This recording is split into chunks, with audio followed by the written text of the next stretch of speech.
Subscribe करें हमारे YouTube channel साधना gold को और पाएं वीडियोस सबसे पहले। बेल आइकन दबाना ना भूलें।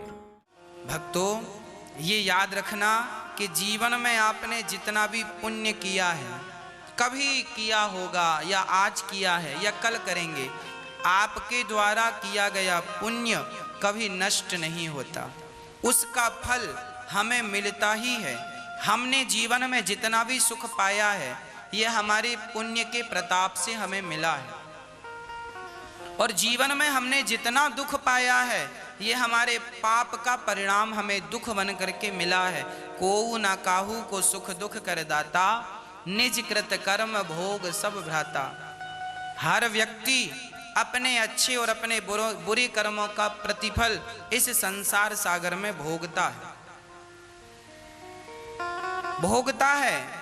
इसलिए हम निश्चिंत होकर भगवान को सौंप कर सारा काम करते रहें। निरंतर भगवत शरणागति की ओर बढ़ते रहें। देखो, हम अपने ही कर्मों का फल भोगते हैं कैसे। एक उदाहरण से हम ये बात आपको समझाना चाहेंगे। एक राजा था, उस राजा के 3 मंत्री थे। राजा ने तीनों मंत्रियों से कहा, जाओ बगीचे से बढ़िया ताजे ताजे फल लेकर आओ। राजा ने एक ही बगीचे में 3 मंत्रियों को भेजा। बगीचा बहुत बड़ा था। किसी द्वार से एक मंत्री गया तो किसी द्वार से दूसरा और किसी द्वार से तीसरा, और तीनों के पास बराबर बराबर झोला बैग था फल भरने के लिए। तीनों चले। एक मंत्री गया, ईमानदारी से पेड़ पर चढ़ा, ताजे ताजे फल, पके पके फल समेटने लगा, भरने लगा, तोड़ने लगा। दूसरा बड़ा आलसी था, सोचा थोड़ा सा बैठ लूं, थोड़ा लेट लूं, बहुत सारे फल लगे हैं तोड़ लूंगा। आलसी था सो बैठ गया, लेटा सो नींद आ गई। जब आंख खुली तो समय बहुत बीत चुका था। तो अब वो चढ़कर तो नहीं तोड़ सका।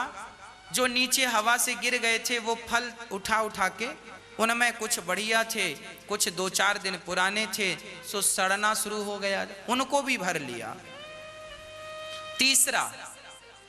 तीसरा बड़ा तार्की था, तर्क बहुत करता था। तो वहां का जो माली था, बगीचे का रक्षक, माली से जाकर मंत्री ने कहा, माली जी कितने पेड़ हैं? बोले 500। कितना फल होता है? बोले 1000-2000 कुंटल। अच्छा, कितने दिन का सीजन है? बोले इतने दिन का। कितना पैसा आ जाता? इतना आ जा। कितना नुकसान होता? इतना नुकसान। वो राजा का मंत्री प्रपंच करने लगा, पंचायत। इसी में उसका समय तो निश्चित था, इतना ही समय राजा ने दिया था। तीनों के पास समय बराबर था, पर तीनों ने देखो अपने समय का किस प्रकार उपयोग कर रहे हैं। एक ईमानदारी से फल तोड़ रहा है, दूसरा उस समय में सो रहा है जिस समय में उसे फल तोड़ने भेजा गया, उस समय में वो आलस्य कर रहा, और तीसरा प्रपंच, पंचायत। जैसे आप लोग पड़ोसन से क्या बनाया है, क्या खाया है, आज क्या खाया, आज क्या बनाया, ये प्रपंच आप लोग करते रहते हैं। वो प्रपंच करके जब तक पहुंचा, समय बहुत हो चुका था। अब तो उसके लिए जितने फल जमीन में गिरे थे वो भी आलसी ने उठा लिया। अब इसके लिए तो गिरे वाले, अब जो बचे थे सड़े, उसने सड़े फल भरे, कुछ मिट्टी, कुछ पत्थर, कुछ सड़े, भरकर झोला तैयार किया। तीनों ने झोले भरे, समय पूरा हो गया, तीनों को बगीचे से निकाला गया। चलो समय पूरा हुआ, चलो चलो चलो। जैसे एग्जाम के टाइम 3 घंटे का टाइम मिलता, 3 घंटा हुआ कि टीचर कॉपी छीन लेते हैं ना, चलो चलो समय पूरा, चलो। तीनों को बाहर निकाला, राजा के समक्ष खड़ा किया। राजन, ये तीनों मंत्री आपने भेजे थे, काम पूरा हुआ। राजा ने चौथे मंत्री को आदेश दिया, सुनो इन तीनों को जेल में डाल दो, अलग अलग जेल में, और खाने को वही देना जो इन्होंने अपने झोले में भरा है। जाओ। तीनों मंत्रियों को अलग अलग जेल में रख दिया। अब जिसने पेड़ में चढ़कर ईमानदारी से फल तोड़े थे उसे तो कोई दिक्कत नहीं हुई, क्योंकि उसके पास ताजे फल थे। 2 फल सवेरे खाता, 2 शाम को चंगा रहता। दूसरा जो आलसी था वो सड़े और कुछ गिरे हुए फलों में ताजगी तो नहीं थी पर पेट भर रहा था, पर कुछ फल सड़े होने से बाकी फल भी सड़ने लग गए, पुराने होने लगे, उनका स्वाद कम होने लगा, सड़ने लग गए। वो सड़े फल खाने को मजबूर हुआ। 2-3 दिन तो ठीक चला, चौथे दिन से सड़े फल खाया सो बीमार पड़ गया। और तीसरा, उसने तो सड़े से भी सड़े भरे ही थे, तो वो 2 दिन में तो वो भी खत्म हो गए। अब गुठली तो चबा नहीं सकता, मिट्टी पत्थर भरा सो खा नहीं सकता। अब वो भूख से मरने लगा, उसके बिल्कुल प्राण निकलने की स्थिति है, अचेत पड़ा है।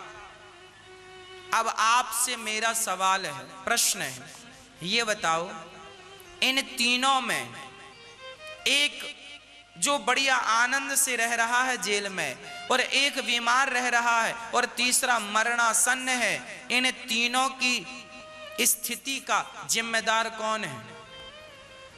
इन तीनों की हालत का जिम्मेदार कौन है? बोलो। वो स्वयं है? क्या भगवान जिम्मेदार हैं? ना। लोग कहते हैं भगवान तुमने बहुत दुख दिया। भगवान दुख नहीं देते, आपके तमाम दुखों के जिम्मेदार आप स्वयं होते हैं। ईश्वर ने किसी को दुख नहीं दिया। राम न मारे काहू को, पापी नहीं आराम, आप ऐसे मर जाते हैं कर कर खोटे काम। कोई ईश्वर जिम्मेदार नहीं है हमारे। वो आनंद से अपने समय का सदुपयोग किया, हर क्षण का उपयोग किया तो उसे ताजे ताजे फल मिले, और वो आज विषम परिस्थिति में प्रसन्न है। और इन लोगों ने आलस्य किया और प्रपंच किया, अर्थात अपने समय का दुरुपयोग किया, और जब समय का दुरुपयोग किया तो उसी समय ने इन्हें मजा चखा दिया। इसलिए कहा करता हूं, आप ही अपने, ये संसार एक बगीचा है, इस बगीचे में परमात्मा रूपी राजा ने आपको और हमें 100 साल का झोला देकर, 100 साल उम्र है अर्थात 100 साल का झोला देकर भेजा है, जाओ अच्छे अच्छे कर्मों के फल समेट कर लाओ। पर आप अच्छे अच्छे कर्मों को करने की जगह या तो आलस्य कर जाते हैं अच्छे कर्म को करने में, या तो प्रपंच और पंचायत में उलझ जाते हैं। इसलिए बड़ी जिम्मेदारी से ये मानव का तन तुम्हें दिया है ईश्वर ने, हर क्षण का उपयोग कीजिएगा, हर मिनट का, हर सेकंड का उपयोग कीजिएगा, हर समय आपको, हर क्षण अपना आपको सफल बनाना है, सदुपयोग कीजिएगा। आज समय का सदुपयोग कर लेंगे तो कल को यही समय आपके काम आएगा। और समय का दुरुपयोग देखिए, आपने कमाई करके 2 पैसे बचा के घर में रखे तो वही पैसा आपको इस कोरोना काल में काम आ रहा है ना। बैठे बैठे आपका कोई काम नहीं हो रहा, घर पे बैठे हो तो कम से कम 2 पैसे बचाए थे तो आप उसी से बढ़िया खा रहे हो, अपना और अपने परिवार का पेट भर रहे हो। किसी के सामने हाथ तो फैलाने की जरूरत नहीं है। क्यों? क्योंकि आपने समय का सदुपयोग करके 2 पैसे बचा लिए थे। और वो लोग जिनके पास समय था पर उन लोगों ने तो उड़ाया, समय का दुरुपयोग किया, पैसा आया उड़ा दिया, पैसा आया तबाह कर दिया, बर्बाद कर। आज वो लोग रो रहे हैं, महाराज खाने को रोटी नहीं है। जब तुम्हारे पास समय था तुमने समय का सदुपयोग क्यों नहीं किया? 2 पैसे क्यों नहीं बचाए? धन का सदुपयोग क्यों नहीं किया? अब रोने से क्या फायदा? इसलिए विधाता जब भी समय दें समय का सदुपयोग करना चाहिए। समय को आप एक बार ठुकराओगे तो समय आपको बार बार ठुकराएगा। हम सभी वो 3 मंत्री हैं, संसारिक बगीचा है, परमात्मा ने भेजा है जाओ अच्छे अच्छे कर्म कर लो। इसलिए मेरी माँ सुबह से शाम तक केवल अच्छा ही किया करो, सोने से लेकर जागने तक केवल अच्छा ही सोचा करो, जागने से लेकर सोने तक सिर्फ अच्छे कर्म किया करो। स्वप्न भी देखो तो अच्छे स्वप्न देखो। जब आपकी सोच अच्छी होगी, आपकी गतिविधि अच्छी होगी, तो आपका सपना भी अच्छा होगा। जब सोचेंगे गलत तो सपने भी गलत ही आएंगे। इसलिए ना जागृत ना स्वप्न, स्वप्न में भी और जागृत में भी किसी के बारे में गलत ना सोचो और गलत ना करो। सिर्फ अपना कर्म करते चलो, अपना कर्म करते चलो, अपना कर्म करते चलो। भगवान को याद करके, ईश्वर को समर्पण करके चरणों में अपने लक्ष्य की ओर बढ़ते रहो। अपने आप को सफल बनाने के सारे प्रयास करते रहो, करते रहो। एक दिन परमात्मा आपको सफल बना ही देंगे, सफलता आपके कदम चूमेगी।